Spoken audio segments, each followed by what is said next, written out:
The rain had polished the yard of Voss in March, until every cobble reflected the factory windows like a dark, broken mirror.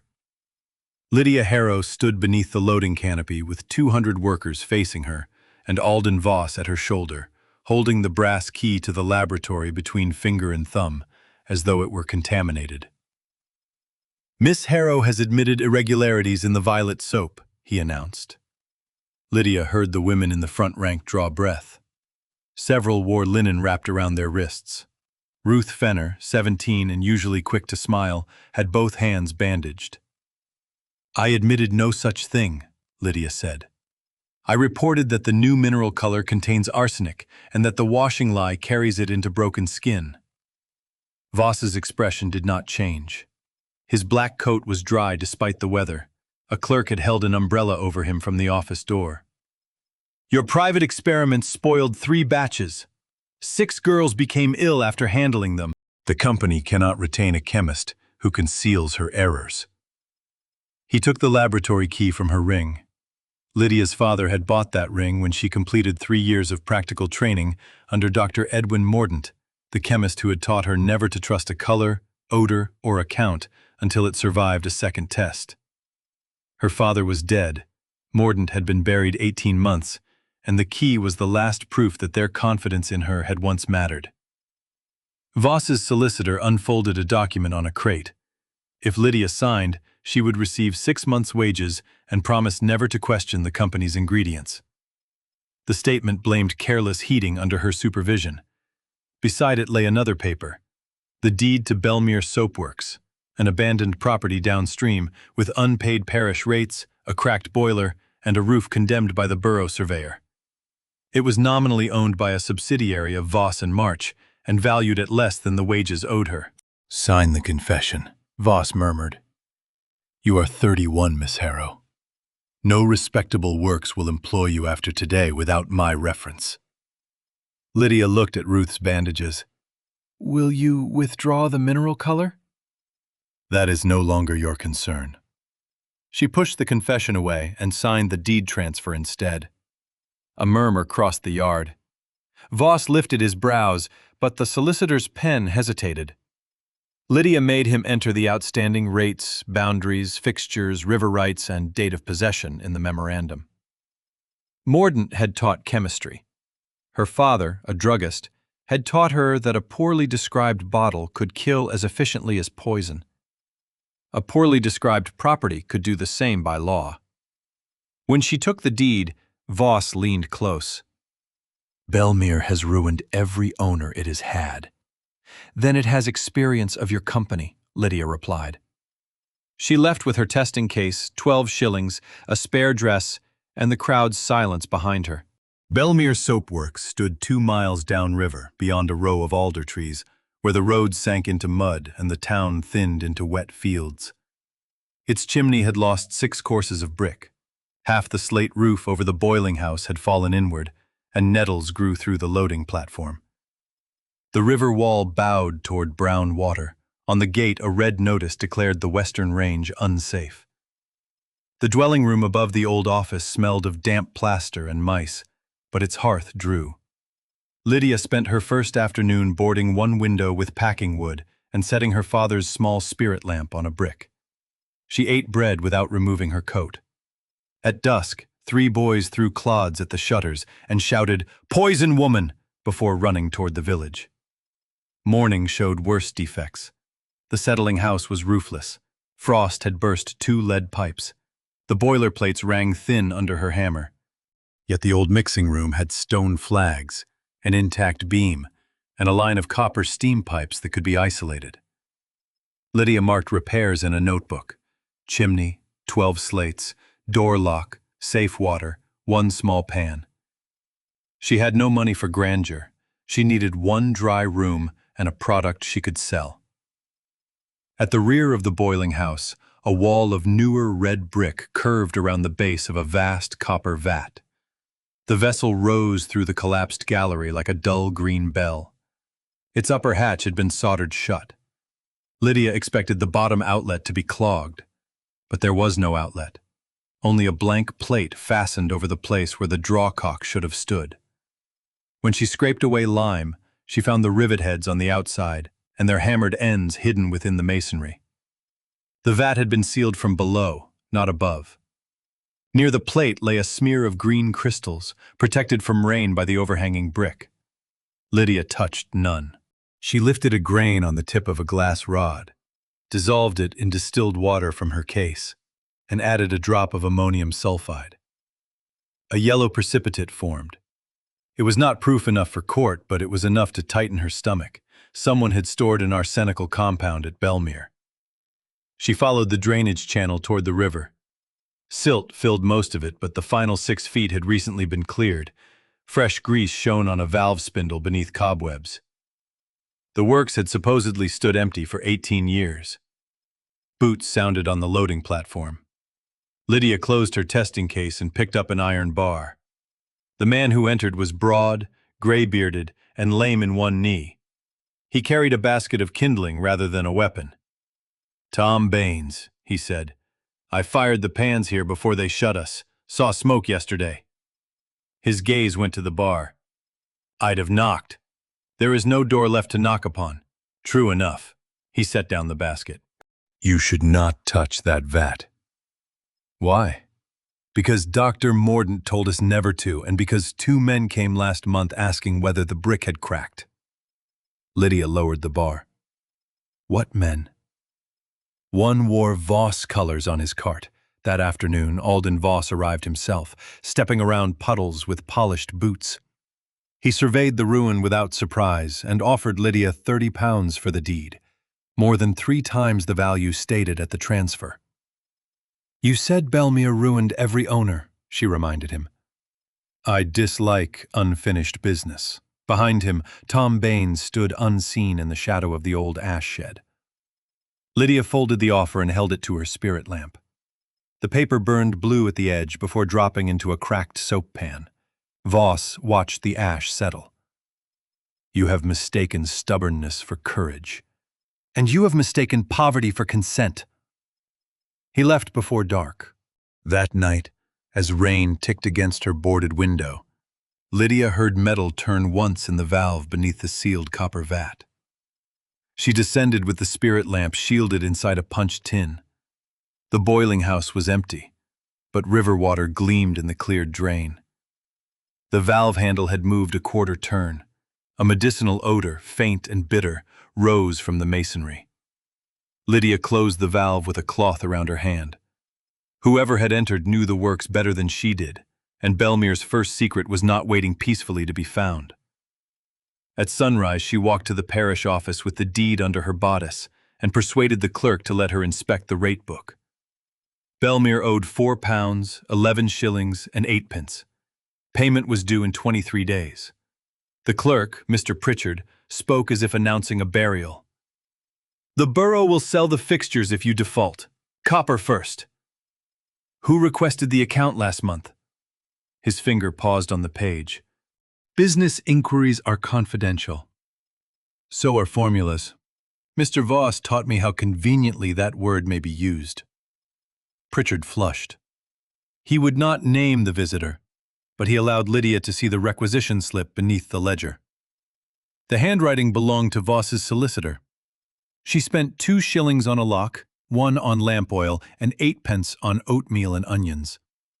Tom lent her a ladder and brought his widowed daughter, Mary, who kept the village chandlery. Mary's little boy had suffered burns from harsh laundry soap, and she agreed to sell a mild trial batch if Lydia could make one honestly. Together they cleared the old mixing room. Lydia showed them which white crusts were harmless soda and which damp residues must be lifted with a shovel and buried in a lined pit away from the well. She tested the well water, repaired a hand scale, and rejected the old tallow after its sour odor deepened under heat. Tom found a cooper willing to supply clean fat on credit for 2 dozen finished bars. The first batch was only £40. Lydia heated it in a small jacketed pan, added carefully measured alkali, and stirred until the mixture traced across the paddle. She used no mineral color and scented it with dried lavender bought cheaply after the flower heads had faded. The bars cured unevenly because cold entered through the patched roof, but they did not crack skin. Mary sold 11 in 2 days. Work altered the way the building sounded. Instead of loose slate and dripping water, Bellmere held the scrape of a plane, the pulse of a small fire, and Tom's tuneless humming. Lydia reclaimed the office, then one storeroom. Ruth Fenner appeared at the gate on the 5th evening, pale and ashamed. "Mr. Voss says you poisoned us," she said. "What do you believe?" Ruth unwrapped one wrist. The lesions formed darkened lines where wet soap had entered scratches. Lydia examined them without claiming certainty. Ruth revealed that workers had been ordered to add sacks marked only with a purple cross after Lydia left each afternoon. The powder made the soap brighter and cheaper. A foreman collected the empty sacks. "Can you testify?" Lydia asked. Fear closed the girl's face. Her mother and 2 brothers depended on her wage. Lydia did not press. She washed the wrist with clean water, dressed it with zinc ointment, and told Ruth to keep the bandage dry. After Ruth left, Lydia compared the girl's description with the green crystals by the vat. Purple crosses had marked Mordaunt's dangerous substance cabinet. But why would his sign appear on Voss's sacks? And why had the same compound survived at Bellmere? Tom remembered Mordaunt working nights during Bellmere's final winter. He said soap needn't scour flesh to make it clean. Built a little condenser, too. Saved the sweet water from the fats, instead of tipping it into the river. "Glycerin," Lydia said. Properly recovered, it could soften soap, supply druggists, and make a failing works profitable. Tom led her to the ruined still room. Its copper coil was gone, sold at auction, but 4 iron brackets remained. Their heights did not match any ordinary condenser. Lydia measured them with her father's folding rule and sketched their descending curve. The lowest aligned not with the floor drain, but with a narrow ceramic pipe entering the wall behind the sealed vat. She tapped the pipe. It answered hollow and dry. That night she opened Mordaunt's old assay manual, the one book Voss had allowed her to keep because its cover was stained and its spine broken. In the margin beside a method for detecting arsenic, Mordaunt had drawn 4 descending points and written, "Heat tells truth only when vapor has somewhere honest to go." The bracket pattern was his signature in iron. Lydia returned to the still room before dawn. With Tom holding the lamp, she poured a cup of hot water into the upper socket where the missing condenser had begun. Steam breathed from a hairline seam behind the vat. The ceramic pipe was not a waistline. It was part of a concealed testing apparatus. They removed 3 loose bricks. Behind them lay a narrow cavity, dry from the warmth of the old flue. A glass tube emerged from the vat's lower plate and divided. One branch reached the concealed pipe. The other vanished beneath the floor. On the shelf beside it rested 6 sealed glass ampules, each labeled with a date from the final months of Bellmere's operation. Lydia recognized Mordaunt's hand. She did not open them. A sample without a witness chain could be called planted or altered. Instead, she replaced the bricks, pressed her seal into wax across the seam, and asked Tom and Mary to sign a description of what they had seen. By noon, a borough notice was nailed to the gate. An anonymous complaint alleged that Lydia was manufacturing soap in an unsafe condemned structure. Production must cease pending inspection. The complaint named the sealed copper vat as an immediate public danger. Inspector Caleb Shaw arrived the next morning expecting defiance. Lydia gave him her repair list, showed him the isolated boiler, and admitted that she had used the mixing room before formal approval. He condemned the gallery and river wall, but found the office range capable of limited work if 2 roof braces were installed. Lydia asked him to witness the seal behind the vat. His reserve shifted when he saw that her wax was unbroken and that the dangerous cavity predated her ownership. "Who knew this was here?" he asked. "A man who wants the copper sold before I can answer that." Shaw entered the ampules in his notebook but would not authorize opening them without a magistrate or qualified analyst. Lydia was qualified in practice, not recognized by the institutions that employed men. She swallowed the insult and asked what proof he would accept. He named Professor Ellery at the county infirmary, who had known Mordaunt's work, and advised her to petition through a solicitor. Solicitors required money. So did braces, rates, food, and coal. Lydia could not sell soap while the notice remained. She converted the office into a consultation room and tested well water, milk, pigments, and patent medicines for villagers at pennies a sample. Many avoided her. Some came after dark.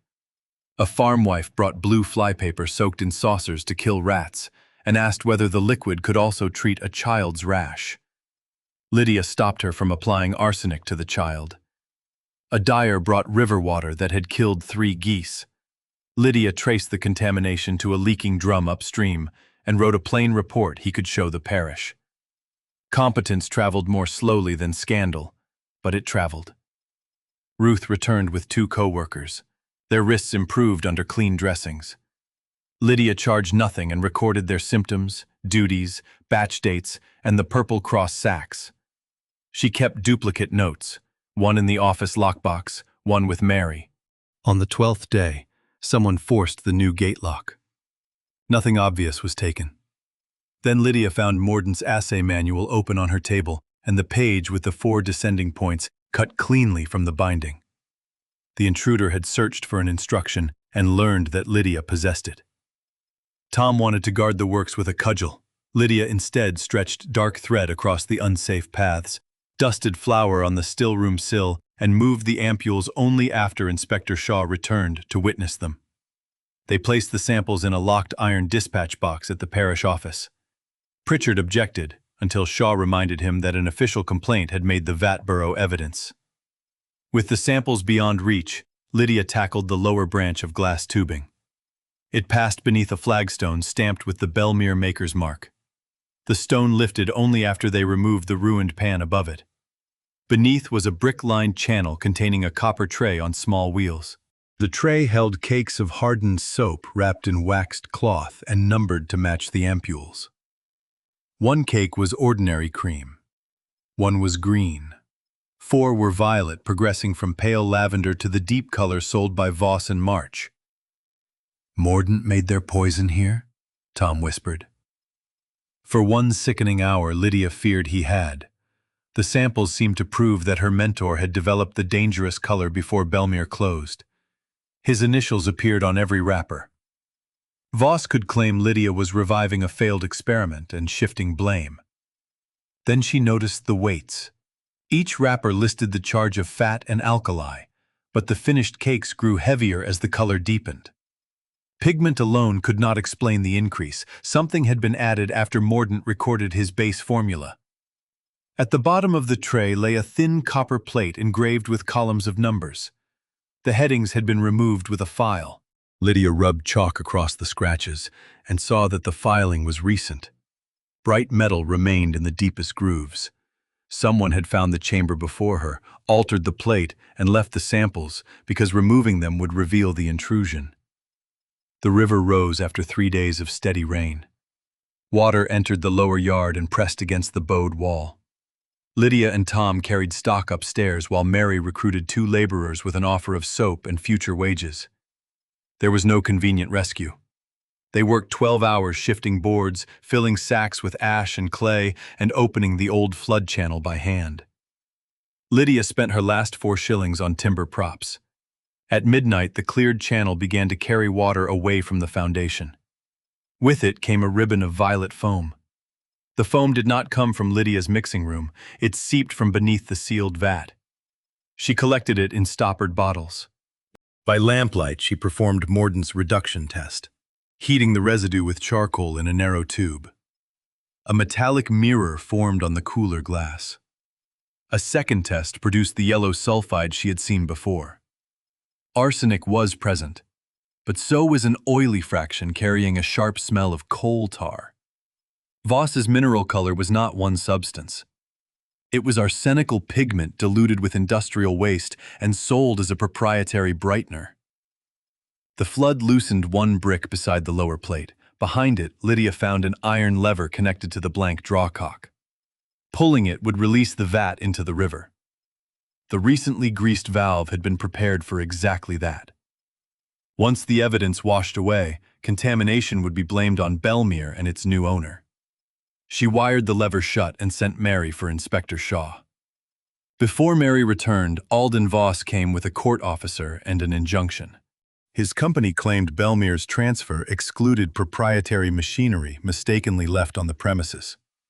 The copper vat, samples, and testing apparatus were to be surrendered until ownership could be determined. Voss walked through the flooded yard wearing high boots. "You should have accepted 30 pounds. Lydia read the order. It covered machinery listed in an 1857 inventory attached to Voss's petition. The sealed vat appeared as item 14. The concealed apparatus did not. "You knew precisely which vat to name," she said. "Every local man knows Bellmere. Not its hidden testing line." His eyes moved, only once, toward the ceramic pipe. That glance told her his knowledge was incomplete. He knew what Mordaunt had hidden, but not how the system worked. The court officer sealed the boiling house. Lydia was barred from the evidence she had saved, and the rate deadline stood 5 days away. The next morning, Mary discovered that the chandlery had canceled Lydia's shelf space under pressure from a Voss supplier. Ruth was dismissed after a supervisor found ointment bearing Lydia's label in her pocket. Lydia offered the girl her dry storeroom, but feeding another person meant dividing what little remained. "I can work," Ruth said, "and I remember the batch numbers." She wrote them from memory. 3 matched dates on Mordaunt's ampules. 2 were later. Lydia placed the company's current batch numbers beside the Bellmere sequence. The final digits repeated at intervals of 13. Mordaunt had once taught her to encode trials by prime intervals so a copied formula would reveal its source. The repeating 13 was not coincidence. Voss and March had built its present color recipe from Bellmere test records. Lydia needed the records themselves. Tom recalled that Mordaunt sent weekly figures to a friendly excise clerk because glycerin, alcohol, and soap duties made accurate accounts essential. The clerk was dead, but excise copies might remain at the county office. Travel cost money Lydia did not have. Ruth sold her best shawl before Lydia could stop her and returned with a railway ticket and 3 shillings. "You dressed my hands when I could give you nothing," she said. "Bring back something worth more than a shawl." At the county office, Lydia waited 6 hours while male petitioners were served first. An elderly records keeper finally produced Bellmere's duty returns. Most showed ordinary soap. The final ledger included a bonded experimental account signed by Mordaunt and countersigned by Jonas March, Alden Voss's former partner. The account described a process for recovering glycerin and producing mild soap with vegetable mucilage. It also recorded quarantine trials containing Shayla's green supplied by A.V., unfit for toilet use, retained for demonstration and legal notice. Mordaunt had not created the poison. He had documented it. Attached was a letter stating that if Bellmere closed, the trials and apparatus were to remain fixtures of the property until inspected by the borough and representatives of the workers. The proprietor had placed the process in trust for employees injured by adulterated goods, but the trust deed was referenced, not copied. Without that deed, the legacy was intention rather than enforceable right. Lydia returned after dark to find smoke above the works. The office range was burning. Tom and Mary formed a bucket line from the well, while Ruth dragged the duplicate symptom notes from the storeroom. Lydia entered once, crawling below the smoke to retrieve the deed and testing case. A ceiling strip fell across her shoulder, burning through her sleeve. Tom pulled her out before the stair collapsed. They saved the mixing room, but the office roof fell in. Lydia's clothes, food, bed, and assay manual burned. The original symptom book blackened inside the lockbox. Only Mary's duplicate survived. Inspector Shaw found an oil-soaked rag beneath the rear sill and boot marks leading to the river. The footprints were not enough to name a man. Voss arrived with public concern and offered temporary shelter if Lydia surrendered Bellmere. Standing in wet ashes with her arm bandaged, Lydia nearly accepted. She had endangered Tom, Mary, and Ruth. Restoration had become a magnet for harm.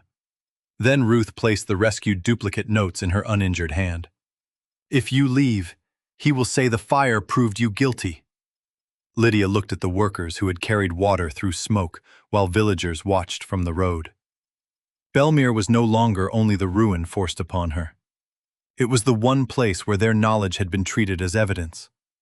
"We do not sleep here again until the roof is braced," she said. "But we do not surrender it." The fire brought unexpected witnesses. A carter reported seeing Voss's foreman, Gideon Pike, on the lower road with a paraffin can. Pritchard admitted that Pike had requested the rate account.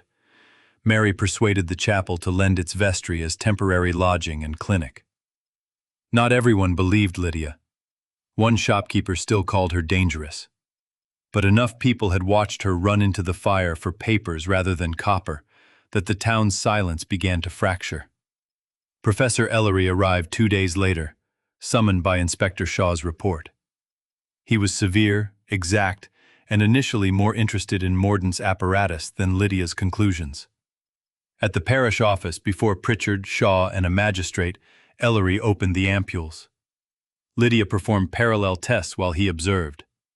They found increasing arsenic concentrations in the violet trials, coal tar oil, and traces of the same cheap filler used in current Voss and March soap. Ellery signed the results only after repeating them independently. Then he examined Lydia's burn and said, without apology, "Mordaunt believed you had the best analytical hands he had trained. He never told me. He expected institutions to become sensible before he died." Ellery's mouth tightened. "We disappointed him." The court hearing on the injunction was set for the following Monday. Voss's solicitor argued that the experimental material belonged to the company descended from Bellmere's creditors.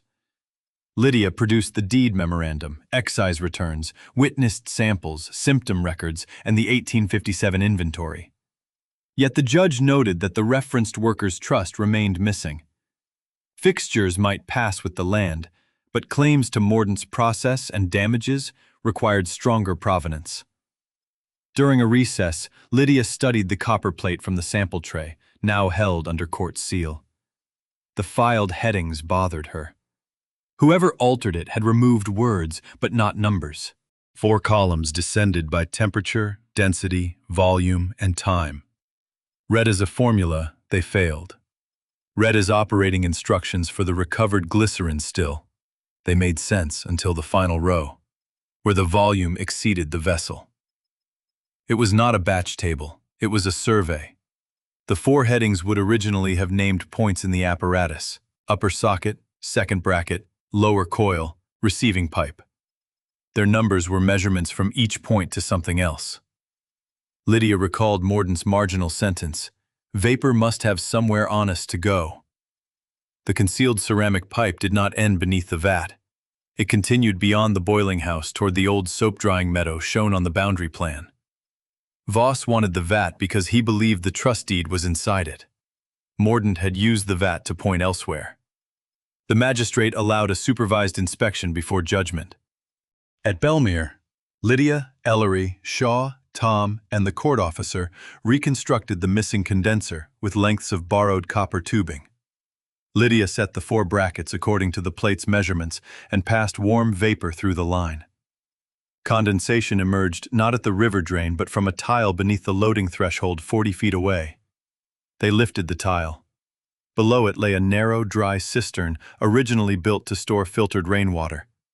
A copper receiver stood inside, sealed with resin and surrounded by charcoal. It contained rolled linen plans, Mordaunt's laboratory journal, and a tin document case. The journal explained everything Bellmere's scattered clues had implied. Mordaunt and Jonas March had developed a closed process that recovered glycerin, reduced river waste, and produced inexpensive mild soap. Alden Voss, then a junior supplier, offered a brilliant green arsenical pigment that made low-grade fats marketable. Mordaunt's trials proved it dangerous. Before he could publish, Voss purchased Bellmere's debt, forced closure, and later used altered portions of the process at Voss and March while substituting a violet blend that concealed the green pigment. Mordaunt had sealed representative samples in the vat's protected base. He concealed the journal and legal papers beyond it because Voss knew the vessel existed but never understood the condenser measurements. The building's decay exposed the steam seam. Lydia's training allowed her to read the system. Auctioneers had sold obvious copper, but left the immense vat because removal cost more than its value and risked collapse. The tin case held the workers' trust deed, witnessed by the excise clerk and Jonas March. It granted Bellmere's safe soap process and a controlling interest in any proceeds from its licensed use to a trust for workers harmed by adulteration. The owner of Bellmere was named custodian, required to operate for public benefit under inspection. A codicil recorded Mordaunt's wish that Lydia Harrow, then his young assistant, serve as technical steward if willing and legally able. Lydia read her name twice. Mordaunt had not left her treasure. He had left responsibility, and had hidden it where skill mattered more than social permission. Voss's flaw was certainty that everyone else valued only copper and cash. Because he had filed the plate headings, greased the release valve, sought the rate account, named the VAT in his petition, and pressed for demolition, each attempt to erase evidence linked him more closely to it. At the resumed hearing, the room filled with workers. Ruth described the Purple Cross sacks and recited batch numbers. Tom identified Pike as one of the men who had inspected the brickwork. Pritchard produced the rate requisition. The Carter testified about the paraffin can. Ellery explained the chemical matches without embellishment, and Lydia demonstrated how Mordaunt's coded sequence survived in current production. Voss claimed that Pike acted alone. Pike, facing an arson charge and dismissal, produced the written order instructing him to clear the Bellmere residue through the river before inspection. Voss had signed only his initials, but the paper carried the company office watermark and corresponded with an entry in the dispatch book seized that morning. The injunction was dissolved. The trust deed was admitted for probate review and civil action. The borough ordered Voss and March to suspend the Violet Line, fund medical examinations, and secure contaminated waste. Criminal proceedings for conspiracy, evidence destruction, and arson investigation followed. Voss was not defeated by remorse. He was defeated because every shortcut he ordered created a witness, a record, or a physical trace. Legal victory did not repair Bellmere's roof. Lydia returned to a burned office, a bowed wall, and 4 pounds of rates still owing. The Workers' Trust could not distribute money until the court confirmed it. Professor Ellery offered her a post at the infirmary. It was respectable, warm, and safe. She declined the permanent position but accepted paid analytical work 2 days a week. With the first fee, she cleared the parish arrears. Inspector Shaw obtained a temporary order delaying fixture sale. Mary organized advance subscriptions for mild soap. 37 families paid 6 pence each for monthly bars. Tom negotiated salvage timber. Ruth became Lydia's first apprentice at 10 shillings a week once sales began. They repaired Bellmere in the order necessity demanded. Winter was spent under tarpaulins bracing the office range and dismantling the dangerous gallery. The river wall waited until spring. They installed a small second-hand pan rather than restoring the vast boiler, and rebuilt Mordaunt's condenser with valves that could be inspected openly. Lydia published every ingredient on a paper wrapper. Some customers complained that uncolored soap looked plain. She answered that plainness was not a defect when brightness carried poison. By March, the court confirmed the trust. Compensation came slowly, assessed from company assets rather than discovered coins. Injured workers received medical support first. A portion financed the river wall and a clean water cistern shared with nearby cottages. Another paid for evening lessons in measurement, safe handling, and elementary chemistry. Lydia insisted that women who performed factory processes learn the names and dangers of the substances placed in their hands. Jonas March's surviving daughter surrendered old partnership letters that corroborated the fraud. She had inherited comfort purchased partly through silence and offered restitution without asking forgiveness. Lydia accepted the papers and money for the trust, but did not pretend that one gesture repaired 18 years. Voss and March entered receivership. The safe portions were reorganized under new management and licensed Mordaunt's recovery process, with royalties paid to the Bellmere Trust. Alden Voss was convicted of conspiracy to destroy evidence and of directing the unlawful discharge. The arson count rested on Pike's testimony and supporting records. His sentence could not restore Ruth's scars, but it removed his power to purchase silence. Bellmere's first full year remained difficult. A spring frost cracked a pipe. 2 batches spoiled when new tallow arrived rancid. Lydia misjudged demand and spent a month paying wages before paying herself. She learned to ask Tom about boilers, Mary about customers, and Ruth about the habits of workers whose knowledge had never entered formal reports. Capability did not mean solitude. The frost damage came on a Tuesday in April, after 3 soft days had persuaded everyone that winter was finished. Lydia opened the mixing room door at dawn and found water spreading beneath the new pan. A joint in the feed pipe had split inside the wall, soaking the lime plaster and carrying old residue into the floor channel. The week's subscribed production had to stop. 6 months earlier, she might have hidden the delay out of pride. Instead, she sent Ruth to tell Mary exactly what had happened, and offered every subscriber a choice between repayment and a bar from the following batch. Only 2 asked for money. Tom opened the wall while Lydia tested the runoff. The arsenic reading was faint, but unmistakable. Contamination remained in bricks that had stood beneath the old violet line. Inspector Shaw recommended sealing the surface. Lydia refused. A coating might fail unseen, and Bellmere's promise depended upon hazards being named rather than painted over. They removed the affected bricks 1 course at a time, numbered them as evidence, and rebuilt the channel with glazed tile. The work consumed the money reserved for shutters. For another month, boards covered the eastern windows, and every draft reminded Lydia what honesty cost. The contaminated bricks presented a problem no one in Bellmere wished to inherit. They could not be tipped into the river or buried beside a cottage well. Ellery helped arrange their transport to a controlled furnace at the county works, where the arsenic-bearing material could be contained and recorded.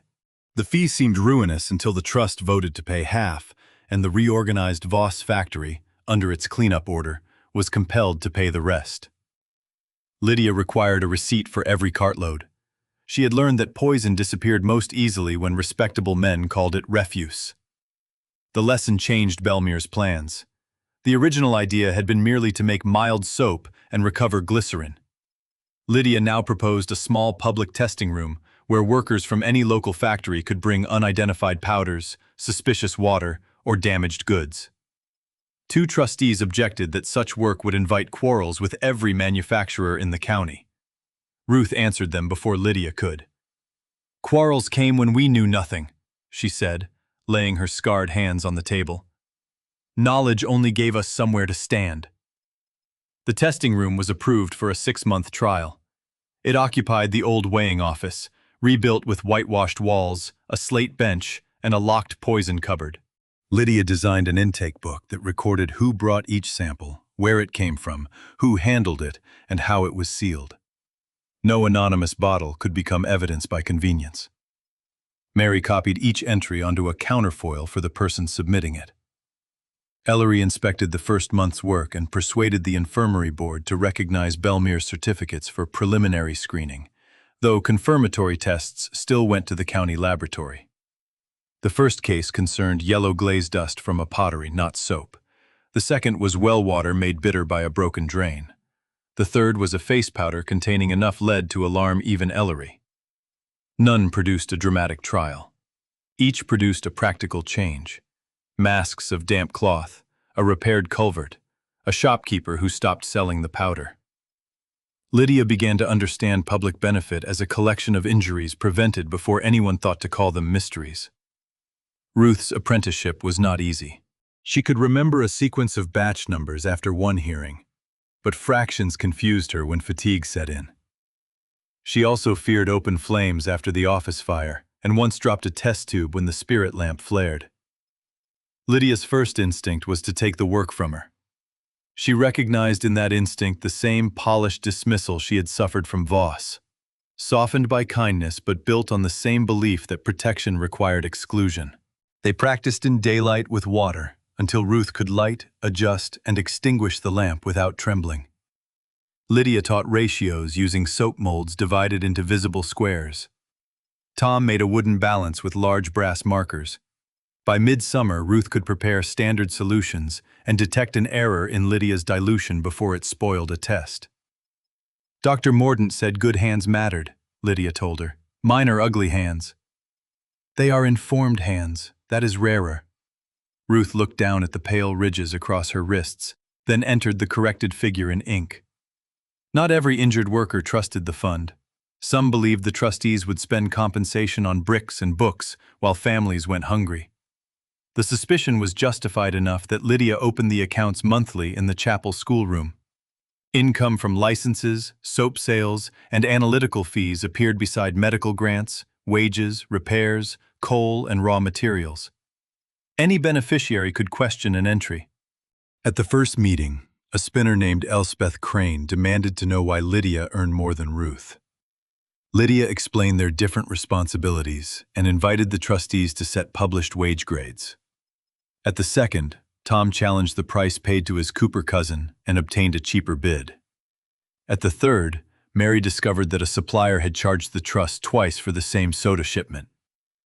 Openness was inconvenient, sometimes embarrassing, and far stronger than Lydia's private certainty. The civil claim against Voss's remaining estate continued through summer. His lawyers argued that the sick workers could not prove which bar of soap caused each lesion. Lydia's records answered patterns, not every individual case. The defense sought to exclude Ruth's testimony because she had become Lydia's employee and therefore had an interest in the outcome. The decisive evidence came from a source no one had treated as important. During cleanup of the Voss factory, laborers found a stack of wooden pigment measures in a locked loft. Each held purple dust in its grain. Their capacities matched the unexplained weight increases on Mordaunt's soap wrappers. The foreman's issue book showed one measure assigned per 13 batches, the same interval Ruth remembered and Mordaunt had encoded. Lydia and Ellery tested scrapings under observation. The composition matched the Bellmere trials within the limits of 19th century analysis. Arsenic, copper, coal tar oil, and mineral filler in corresponding proportions. More important, the measures connected Voss's purchasing accounts to the production floor. The case no longer depended on society believing a dismissed woman over an industrialist. It rested on objects his own system had preserved. The settlement could not restore wages lost during illness or the shame of being called careless. It did provide payments scaled to injury and dependency, with a reserve for later complications. Lydia argued against dividing all proceeds immediately. Arsenical exposure could trouble health after wounds faded, and a trust emptied in celebration would fail the people it was created to protect. The beneficiaries voted to keep a medical reserve after Ellery explained the uncertainty plainly. Ruth used part of her award to buy back the shawl she had sold for Lydia's railway ticket. The pawnbroker demanded nearly twice what he had paid. Mary accompanied her and produced the original ticket with its date. After an hour of bargaining, Ruth returned wearing the shawl despite the heat. "It is not worth the price," she admitted. "Perhaps not in wool," Lydia said. That autumn, the river wall demanded attention. Shaw had allowed temporary timber shoring, but another hard flood could undermine the boiling house. A mason proposed rebuilding the whole wall at a cost beyond the trust's means. Lydia surveyed the cracks with him and discovered that only the central 22 feet had lost its footing. The remainder needed repointing and drainage relief, not replacement.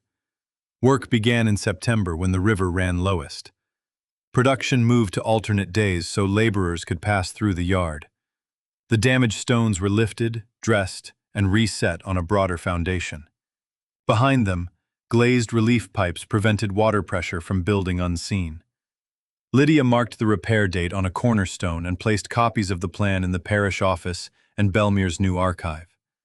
A future owner would not have to infer the wall's history from mismatched mortar.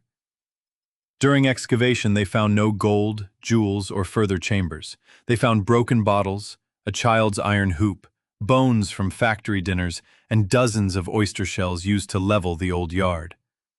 Tom recognized the hoop as belonging to a boy who once carried ashes for a penny a day. The ordinary debris moved him more than Mordaunt's apparatus had. "We thought no one would remember we were here," he said. Lydia set aside one sound brick from the original foundation. In the training room, Ruth painted it with the names of Bellmere workers recovered from rate books, wage scraps, and Tom's memory. The list contained gaps they did not invent answers to fill.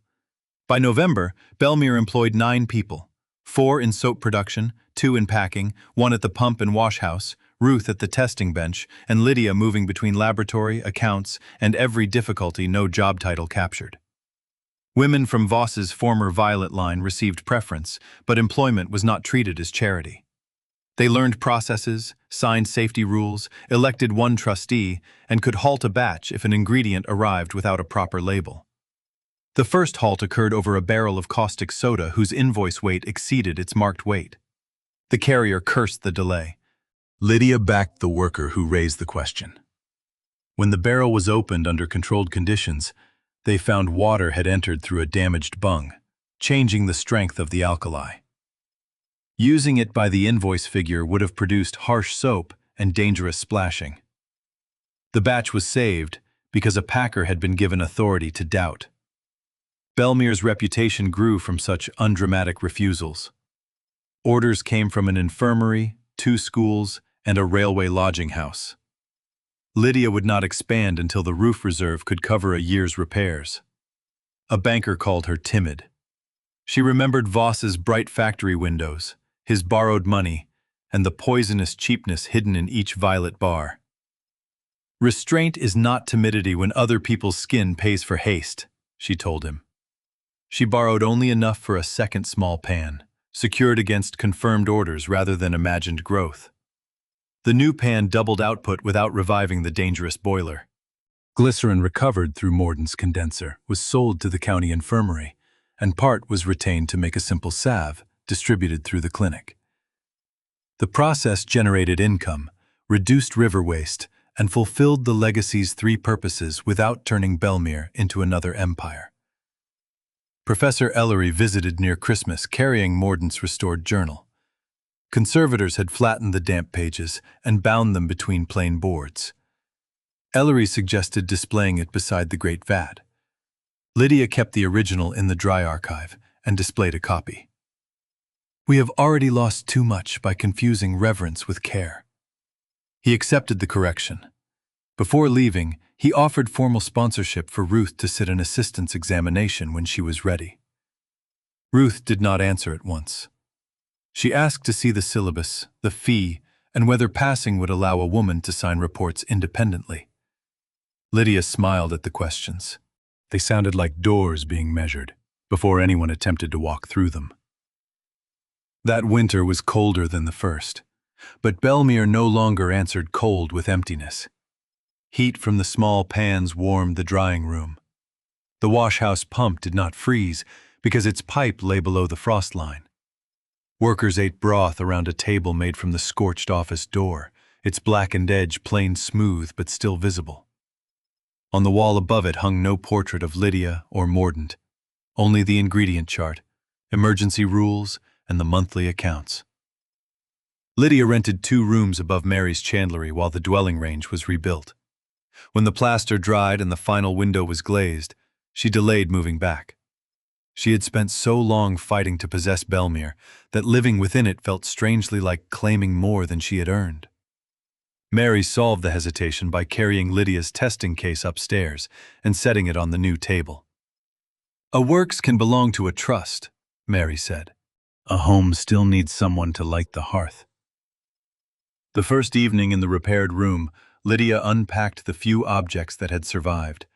Her father's folding rule, the new laboratory key, Mordaunt's copied notes, and the signed memorandum of the day Voss tried to shame her. She did not frame the memorandum. She placed it in the archive with the other evidence. Humiliation had begun the journey, but it would not be the object around which her future room was arranged. She hung Ruth's first accurate assay sheet above the desk instead. On the anniversary of Lydia's dismissal, clean water began flowing from the new pump beside the gate. The village gathered without ceremony. Children filled jugs while the rebuilt condenser released a faint ribbon of steam above the roof. The great sealed vat remained in place, emptied, cleaned, and cut with a viewing panel. Beside it stood copies of Morden's trial records and the names of the women whose injuries had forced the truth into daylight. Ruth, now wearing protective gloves of her own design, supervised the testing bench. Tom tended the small boiler. Mary counted wrapped bars destined for 3 neighboring towns. Lydia crossed the yard with the laboratory key at her waist. Not the one Voss had taken, but a new key forged from metal salvaged after the fire. She paused at the loading threshold where the hidden receiver had rested. The tile had been reset, though a narrow brass line marked its edge so no one would again mistake concealment for safety. Bellmere still bore soot in its bricks and scars in its timbers. Lydia bore a pale burn along her shoulder, and the knowledge that justice arrived through labor, records, witnesses, and people willing to stand beside one another. The morning shipment left as sunlight reached the river. Its wheels passed the public pump, the clinic room, and the open gate. Lydia watched until the cart turned toward town, carrying soap whose modest cream color promised nothing except what it could honestly do.